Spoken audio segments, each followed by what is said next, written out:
Banyak kok perusahaan-perusahaan yang mau KPBU seperti di Solo ya. Terangin. Pasang CCTV di tempat yang rawan. Jangan dikorupsi CCTV-nya. Ya. CCTV itu penting Jangan ya. dikorupsi, Jangan ya? dikorupsi ya. Oke.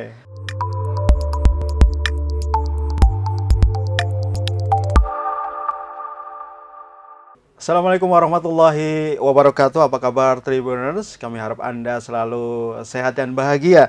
Dan kita bertemu lagi di program Mata Lokal Memilih bersama Tribun Jabar dan saya Kisdiantoro.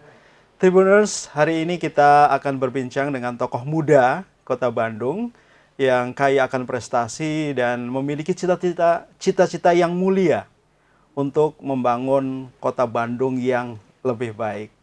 Dan tokoh ini tentu saja Anda sudah sangat kenal. Beliau adalah Insinyur Haji Juanda. Kita sapa aja. Assalamualaikum Kang Juanda. Waalaikumsalam Kang Toro. Nuhun. Alhamdulillah. Pangestu. Alhamdulillah kita sudah kehadiran Kang Juanda. Tidak ada salahnya Kang Juanda juga untuk memperkenalkan kembali ya, walaupun beliau saya yakin juga sudah Anda kenal. Silakan Kang. Baik, Kang Toro turnuhun, perkenalkan buat para pemirsa semua, saya Juanda, biasa dipanggil Dago boleh, karena nama saya sama persis Insinyur ya? Haji Juanda, cuman ada W-nya. Jadi bisa dipanggil Dago, bisa dipanggil Ajun, boleh. Jadi saya asli Bandung, Kang, lahir, besar di Bandung, pernah tinggal di Gunung Batu, paling barat, ujung, dekat rel yang ada kecelakaan hari ini ya, ngerikan. Pindah ke Antapani sebelah timur. Saya pernah di Marga Asri di sini juga di selatan, sama sekarang di Cigadung. Jadi barat timur selatan udah pernah lah. Saya sekolah juga di Bandung di ITB. Saya di ITB SMA 3, SMP 5. Dan setelah beres lulus kuliah, saya bisnis IT. Sampai akhirnya mungkin tersesat di jalur politik pemerintahan. Dan terus Kang Juanda ini adalah sosok di balik keberhasilan Kang Ridwan Kamil ya. Jadi Kang Juanda ini sudah membantu atau menemani Kang Ridwan Kamil di saat beliau menjadi wali kota Bandung, juga gubernur Jawa Barat. Nah, jadi tamu kita ini nggak kaleng-kaleng nih ya. Jadi punya pengalaman yang sangat luar biasa. Mungkin bisa juga sedikit cerita ke Tribuners. Ya. Jadi tadi setelah bisnis, saya tuh ceritanya kenapa tiba-tiba bantu Kang Emil, kan banyak yang nanya, Kang Ajun kenapa dulu kan bisnis IT, kenapa tiba-tiba sekarang masuk ke politik pemerintahan gitu ya. Nah jadi ceritanya Kang, 2012 dulu, saya tuh kan punya software house di Bandung, bisnis di Jakarta. Kesel dengan kondisi Jakarta pada saat itu ya, macet dan nggak teratur. Saya gabung dengan komunitas Save Jakarta namanya. Karena aktivis dulu kan, senang beraktivitas lah. Nah aktivisme gitu kan. Nah akhirnya saya bantu Pilgub DKI. Bantuin yang namanya ada wali kota Solo. Cungkring-cungkring, beda. Wah ini antik nih wali kotanya. Yuk kita bantuin. Nah saya bikin game Selamatkan Jakarta buat Pak Jokowi. Nah dari situlah persentuhan pertama di politik. Saya bantu Pak Jokowi, alhamdulillah menang. Nah lihat Bandung, wali 2013, wali kotanya kena KPK, jalan Barolong, gelap, riweuh lah, sampah. Masa Jakarta saya bantu, Bandung enggak pada saat itu. Nah kebetulan ada senior Kang Emil kan di ITB kan, wah Kang Emil mau maju nih, orang keren kan. Ya udah saya nawarin, Kang, ayo saya bantuin. Singkat cerita saya bantuin jadi relawan. Dulu survei 4%, menang 45%. Nah bedanya sama Pak Jokowi, Kang Emil mah minta tanggung jawab, bantuin kamu udah nyuntrungkeun ke politik lah kurang lebih ya. Jadi beliau minta bantuan ke beberapa orang untuk membantu di dalam pemerintahan. Karena beliau kan orang baru di politik, orang baru di pemerintahan, jadi butuh tim lah. Nah saya bantuin lah dari situ. Cuma 10 tahun. Tribuners, ya, itu tadi adalah perjalanan singkat Kang Ajun membantu Kang Ridwan Kamil sampai beliau mendapatkan penghargaan baik nasional maupun internasional ya. Dan Tribuners, Kang Ajun ini juga memiliki cita-cita untuk membangun kota Bandung menjadi lebih keren lagi. Ya, Kan betul, gitu ya. betul, Nah, betul, betul. Kang Ajun, dengan pengalaman 10 tahun mendampingi Pak Ridwan Kamil, juga sampai hari ini juga masih terus kreatif memikirkan Bandung yang lebih baik, ya. Dan kita juga tahu bahwa semua orang setuju bahwa kota Bandung itu adalah kota yang cantik begitu ya, beautiful gitu, indah gitu, estetik, dikangenin. Dikangenin, betul. Tapi ternyata hari ini kota Bandung tidak baik-baik saja begitu ya. Jadi hari ini isu tentang kriminalitas gitu ya, soal keamanan. Kemudian ada 3 isu utama yang ya semua orang pasti akan membicarakan itu. Soal public transportation untuk mengatasi kemacetan, kemudian soal banjir dan juga masalah lingkungan, soal sampah. Nah, saya juga membaca bahwa Kang Ajun ini siap gitu ya untuk berkontribusi dengan nanti maju di Pilwalkot atau Pilkada Kota Bandung 2024. Nah, dari sekian banyak masalah begitu ya di balik kecantikan Kota Bandung, ini mengurainya mau dari mana dulu gitu? Iya. Kang, jadi kalau boleh saya membagi masalah tuh ya berdasarkan 4 entitas kota. Ya. Ada kota sebagai rumah, ya. Ini kota, infrastruktur kota sebagai rumah kayak rumah. Itu yang tadi akan sebutin masalahnya tuh banyak. Masalah macet, masalah sampah, masalah banjir ya. Masalah polusi, penurunan muka air tanah ya kan. Ruang terbuka hijau. Nah, ini kota sebagai infrastruktur ya, sebagai rumah. Banyak masalah dan saya tidak melihat Kang 5 tahun terakhir ada pembangunan. Saya nggak melihat. Saya pernah jalan lari dari Jalan Dago Simpang sampai ke Gede Bage 23 kilo Kang. Saya lari itu jogging lah Pokariran waktu itu ya virtualan. Pengen tahu ada pembangunan apa di Bandung 5 tahun terakhir. Jalan Dagonya saya lihat ya trotoar diperlebar, diperbagus zaman Kang Emil. Taman Cikapayang, taman film, taman skate, taman kiri kanan dibangun zaman Kang Emil. Masuk itu ada Merdeka yang geranggang remaja dibangun zaman Kang Emil. Belok kiri Jalan Riau diperbaiki zaman Kang Emil. Kreatif Hub Laswi zaman Kang Emil. Gedung Koni, flyover Antapani sampai ke Aljabar dibangun zaman Kang Emil. Saya tidak melihat pembangunan kota sebagai rumah infrastruktur kota. Ada pembangunan besar 5 tahun terakhir nggak ada. Jadi apakah Kang Ajun ingin mengatakan bahwa dengan adanya tidak ada pembangunan, artinya masalahnya ya tetap sama gitu? Iya, ya. Akhirnya sampai hari ini. Akhirnya berarti kan nggak maju, mandek, malah mundur ya kan. Alih-alih membangun baru, yang lama nggak dirawat. Teras Ciamplas mandek ya kan. Dan banyak lagi. Itu baru satu Kang. Kota sebagai rumah infrastruktur ya. Kedua, masyarakatnya Kang, yang penting ini kan. Masyarakatnya merasa nggak aman, begal di malam hari ya kan. Pendidikan kita melihat masih ada isu soal zonasi ya, pendidikan, masalah juga banyak ditahan ijazah. Kesehatan kita masih punya masalah isu stunting, kita masih punya masalah masih banyak masyarakat kita BPJS-nya mati gitu kan. Kemiskinan kita masih ada 100.000 masyarakat miskin Kang, ya, yang masih menjadi PR yang saya sedih kalau belusukan Kang. Masyarakat terbawah ini kan harusnya diselamatkan dengan salah satunya dengan bansos ya, DTKS. Saya pernah masuk ke satu rumah, paling segede studio ini kan, isinya 7 orang. 2 orang tuanya stroke, anak-anaknya nganggur, nggak dapat DTKS. Ada satu rumah lebih kecil lagi, orang tuanya stroke, anaknya buta, ya ibunya nggak kerja, nggak dapat DTKS Kang. Jadi bantuan sosial masih tidak tepat sasaran. Kata Bu Mensos, ada 512 bansos yang tidak tepat. 512 miliar ya. 500-an miliar yang tidak tepat sasaran. Dan itu mungkin salah satunya. Nah, lapangan pekerjaan masih banyak yang menganggur. 100.000 pengangguran kita. Ya. Nah, ini berkaitan dengan nanti usaha ekonomi. Jadi entitas masyarakat, tadi masalahnya itu. Ada masalah bisnis. Bandung teh mau diarahin kemana? Kota apa? Ya. pariwisata kah, pendidikan apa. Sekarang nih identitas secara ini nggak jelas juga gitu ya. Dan kalau mau mengatasi pengangguran, maka ekosistem bisnisnya yang harus diperbaiki. Nah, kita tidak melihat itu gitu ya. Perizinan harusnya dipermudah ya kan. Inkubator bisnis harusnya dibangun untuk meningkatkan entrepreneurship gitu kan dan lain-lain. Dan yang terakhir ada masalah pemerintahan. Menurut saya ini backbone-nya. Hari ini kita dilanda masalah korupsi ya. Kemarin ditangkapin kan. Betul. Wali kotanya, sekdanya dan lain-lain lah, banyak sekali yang ditangkap.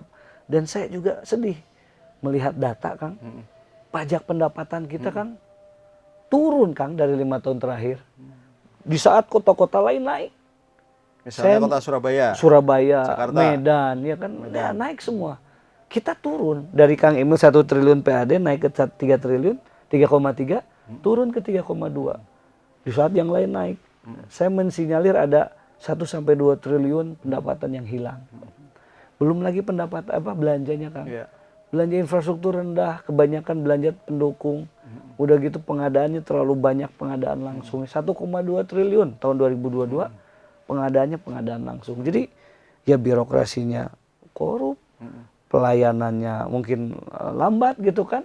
Nah ini menjadi akar yang harus diberesin gitu. Jadi terungkap begitu ya, ketika pertanyaan itu muncul saat Kang Ajun jalan tadi ya, lari pagi gitu, jogging. Kenapa nggak ada pembangunan? Mungkin salah satunya karena PAD-nya juga tidak tidak ada kenaikan gitu ya. Belanjanya salah. Nah, Kang Ajun, itu tadi kan sejumlah masalah ya di. Mulainya dari mana ya tadi ya? Nah, ini yang belum terjawab. Benang kusut ini mau diure mulai dari mana? Kalau saya nih ada 4 masalah ya. Yang saya akan urai pertama adalah bawah dulu Kang. Pemerintahannya dulu.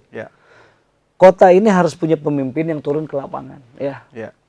Jangan pemimpin yang diam di kantor, di meja, nggak bisa dikontak, nggak bisa diberi masukan, nggak bisa dikasih keluhan. Pemimpinnya harus hadir, harus ada. Dan itu Kang, setiap tahun Akang boleh lihat, kalau ulang tahun Bandung, selalu warga Bandung tuh berharap punya pemimpin baru, punya wali kota. Bahkan ketika ada insiden penangkapan KPK wali kota Kang, yang trending di Twitter Kang, yang di retweet banyak itu adalah, saya kaget ternyata Bandung punya wali kota. Artinya apa? Artinya kehadiran pemimpin tidak dirasakan, harus dirasakan ke depan. Kedua, korupsinya harus dihilangkan. Kita harus menghilangkan korupsi karena ibarat kita mau membangun itu, mau mengisi rumah, ya air rumah dari sumur. Kalau ember bocor Kang, bolak-balik 100 kali juga nggak akan keisi. Ya, artinya korupsi harus diberantas. Pemerintahannya harus dibuat merit system, ya, harus dibuat proaktif, melayani, profesional. Nah, kalau kita sudah punya birokrasi yang bersih, yang lincah, yang melayani, nah, baru kita mulai selesaikan di atas nih masalah. Masalah berikutnya apa?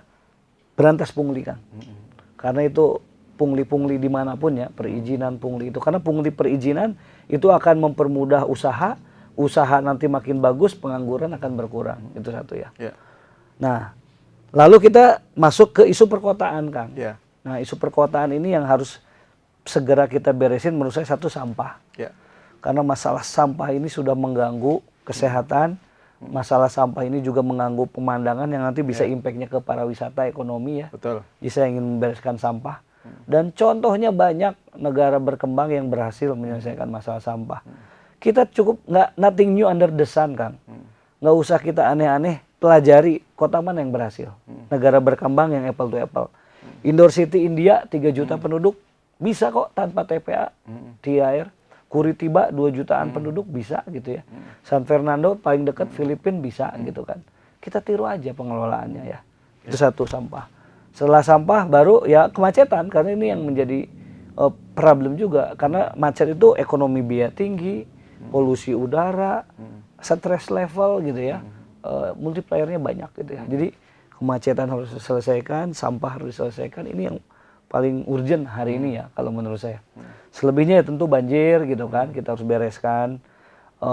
Kalau soal yang liar-liar ya, kalau kita berhasil memperbaiki birokrasi ya, ini benar kerjanya gitu ya, proaktif, melayani, tidak korupsi, tidak pungli, menertibkan PKL, menertibkan parkir dan lain-lain itu akan lebih mudah kan.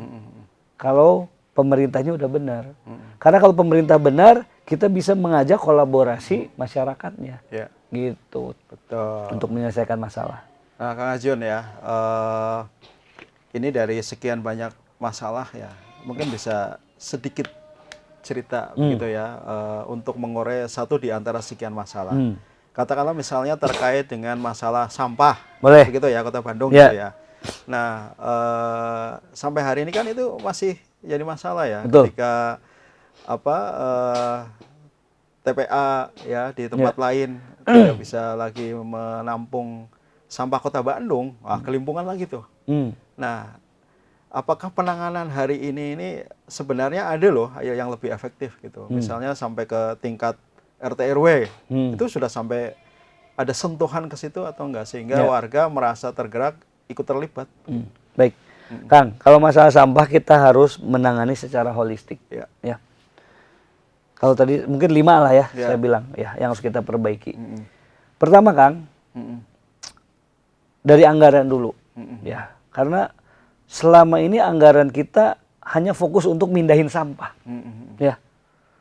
Padahal sampah itu nggak boleh dipindahin, dikelola, diolah.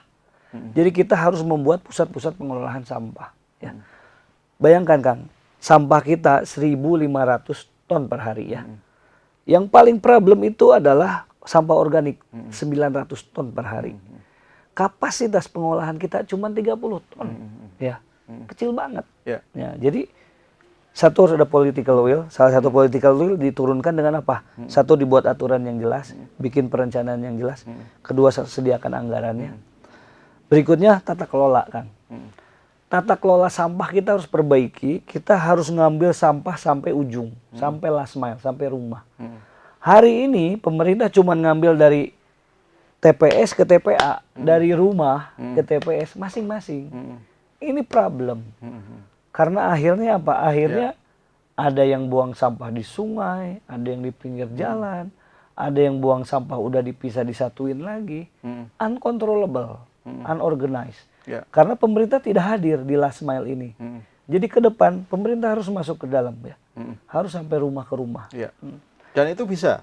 Bisa dong, harus dong. Indoor City bisa, 3 juta penduduk. Dengan jumlah SDM tenaga sampah cuma 2.000-an, itu mirip juga. Nah, kuncinya apa? Nah, kita belajar dari kota lain.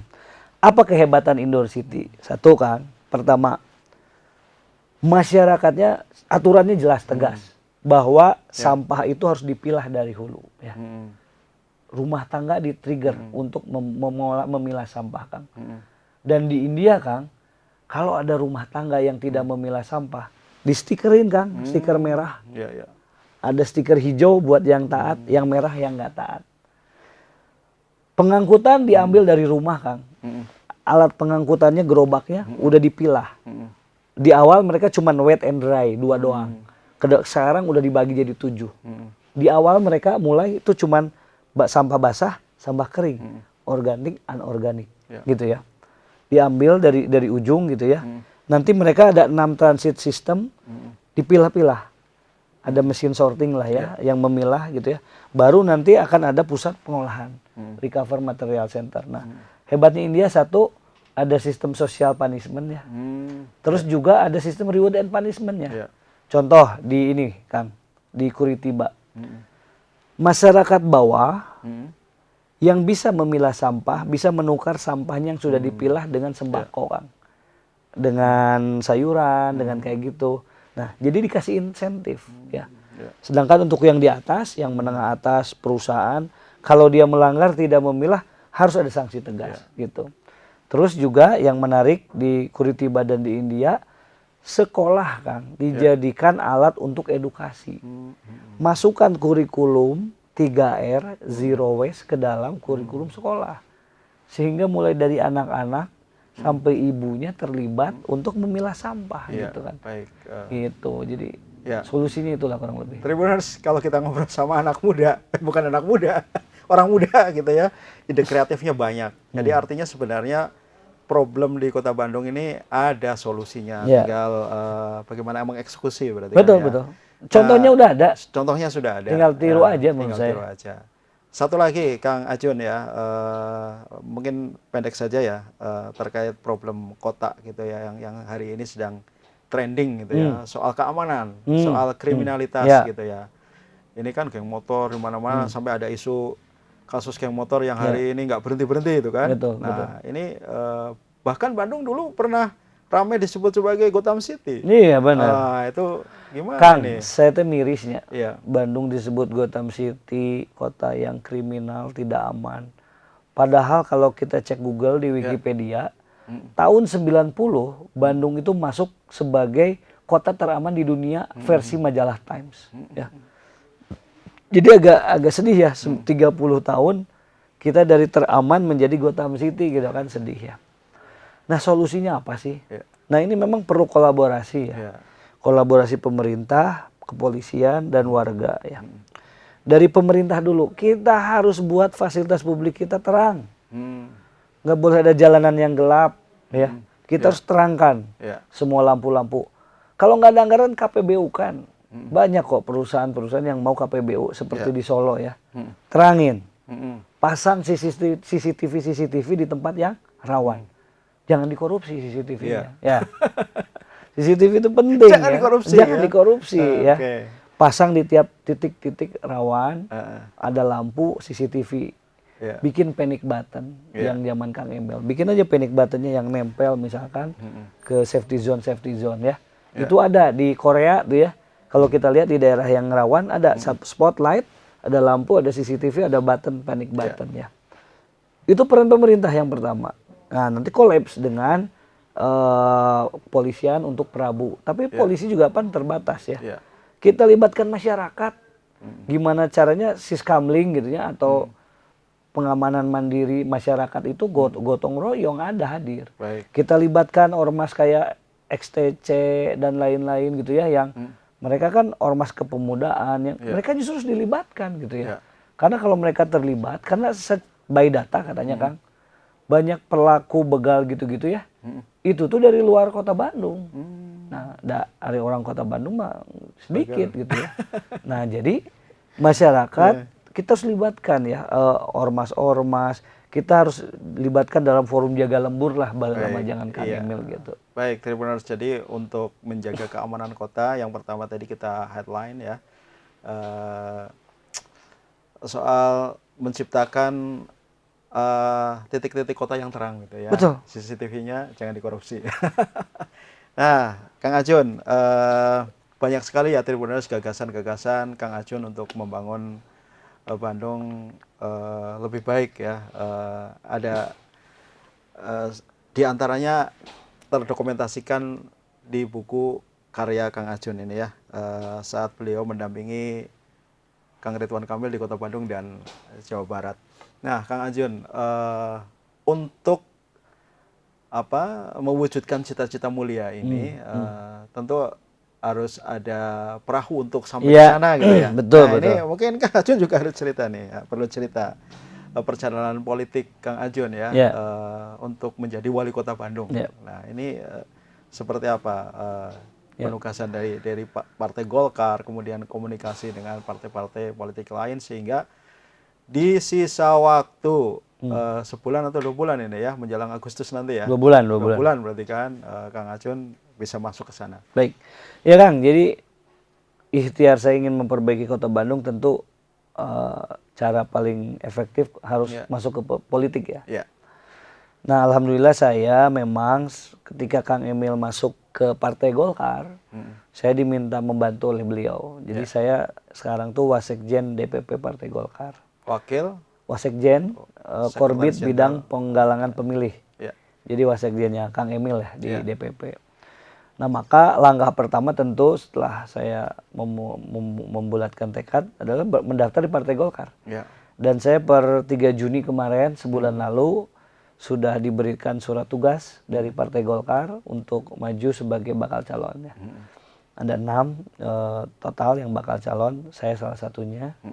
Saya juga diminta untuk koalisi dengan partai lain ya, membangun komunikasi. Saya hampir semua saya komunikasi, saya jalin. Tapi yang memang mereka membuka pendaftaran bakal calon, pada saat itu baru PSI, jadi saya daftar di PSI juga gitu ya.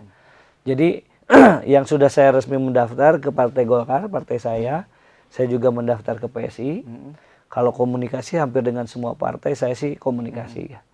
Tapi tentu PR hari ini kan ujungnya untuk dapat tiket itu kan elektabilitas ya dan popularitas. Makanya saya lagi berjuang lah hari ini ya, gimana caranya bisa menyebarkan gagasan saya, memperkenalkan diri saya, dan saya butuh banyak bantuan dari masyarakat, dari pemirsa nih yang mau jadi relawan ya, karena membangun cita-cita Bandung yang lebih baik itu ya nggak bisa sendirian, butuh partisipasi gitu. Dan kalau teman-teman percaya dengan saya, yuk gabung, bisa follow di Instagram, TikTok atau Twitter saya. Instagramnya apa? Instagramnya Juanda. Juanda. Ya, Insinyur Juanda, bisa dicek. Ya. Cuman satu kok, JUWANDA. Bisa bergabung ya, karena PR hari ini kan, jadi partai itu sudah punya timeline. Jadi nanti di akhir Juli, di pertengahan ke akhir Juli akan ada survei untuk menentukan siapa calon wali kota yang akan dikasih rekom, ya, surat rekomendasi. Nah baru di awal Agustus ke pertengahan Agustus akan ada simulasi berpasangan. Nanti kan perlu pasangan kan, nah akan dipasang-pasangkan. Disurvei mungkin di pertengahan Agustus, nah baru pendaftarannya di akhir Agustus. Gitu Kang, jadi so far untuk perjuangan politiknya ya. Dengar-dengar nih Kang Ajun, kalau untuk di internal dari 6 itu posisi Kang Ajun seperti apa? Ya, kalau di yang 6, ya sebenarnya dari 6, cuman saya gini, ada 2 yang sudah menyatakan mundur, tapi saya nggak bisa sebutkan. Jadi mungkin nanti akan dari pribadinya masing-masing gitu ya. Nah tentu kalau survei saya sih sebetulnya ya alhamdulillah lah. Saya nggak jelek-jelek amat lah hari ini gitu ya. Ternyata hasil pileg saya, sosial media saya, TikTok saya 300.000 follower ya, Instagram saya 26.000, lumayan lah popularitas dan elektabilitas saya. Cuman ya hari ini belum di top level ya, tapi dengan alhamdulillah saya dapat endorsement dari Bu Atalia juga, dari Kang Emil, dan saya lagi mau cek lah ya, mungkin awal di bulan depan Juli gitu ya. Dengan endorsement itu mudah-mudahan bisa menaikkan saya di top 3 lah minimal gitu ya. Jadi hari ini komunikasi politik baik di internal maupun dengan partai-partai di Kota Bandung sudah running begitu ya, sudah daftar di PSI. Nah kalau misalkan nanti ditakdirkan tiket itu didapatkan, ya itu kira-kira bakal calon wakil wali kotanya itu yang seperti apa? Ini kan tokoh muda begitu ya, dengan gagasan yang luar biasa gitu. Jadi harus seimbang. Iya. Kang, saya sih sebenarnya ya dalam politik belajarlah dari Kang Emil. Saya kan 10 tahun mendampingi Kang Emil, tahu betul bahwa dalam politik perjodohan itu tidak bisa milih kan. Diatur oleh partai, komunikasi antar pimpinan partai. Yang kadang kita sebagai kandidat nanti tuh nggak bisa milih kan. Ya contoh lah cerita Pak Anies ya. Pak Anies waktu Pilpres kan masih hangat nih. Yang ketemu kan ini, kan yang ketemu Pak Muhaimin dan Pak Surya Paloh. Sepakat dulu mereka berdua. Baru dikasih tahu ke Anies kan. Baru dikasih tahu ke PKS dan seterusnya. Artinya apa? Artinya kadang ya dalam politik ini ya sebagai kandidat ya kita harus menerima wakilnya seperti itu. Ya tentu saya berharap satu yang sama-sama punya integritas ya. Saya berharap partai nanti menyandingkan dengan yang punya integritas, yang kedua punya karya, kompetensi ya. Ketiga punya kecintaan ke Kota Bandung, itu yang penting ya. Penting itu. Soalnya kita berkaca pada perjalanan terakhir Kota Bandung gitu ya. Berat ya. Yang integritasnya diuji begitu Betul. Dan ini kan memprihatinkan bagi kita warga Kota Bandung. Nah, Kang Ajun ya, untuk meningkatkan popularitas ya, saya melihat banyak sekali kreativitas yang dilakukan gitu ya. Saya lihat di Instagramnya itu unik-unik itu cara berkampanyenya. Gitu. Nah, ini hari-hari ini melakukan hal itu dengan tim, dan apa ke depan rencana berikutnya? Saya sebagai apa ya, calon yang mungkin pas-pasan juga Kang.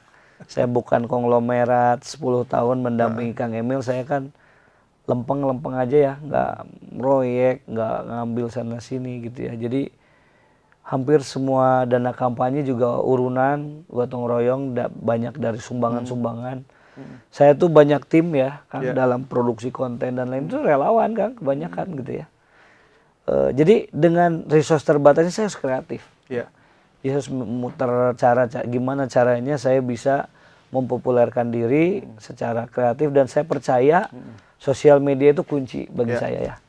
Karena masyarakat Bandung ini penetrasi sosial medianya tinggi Kang.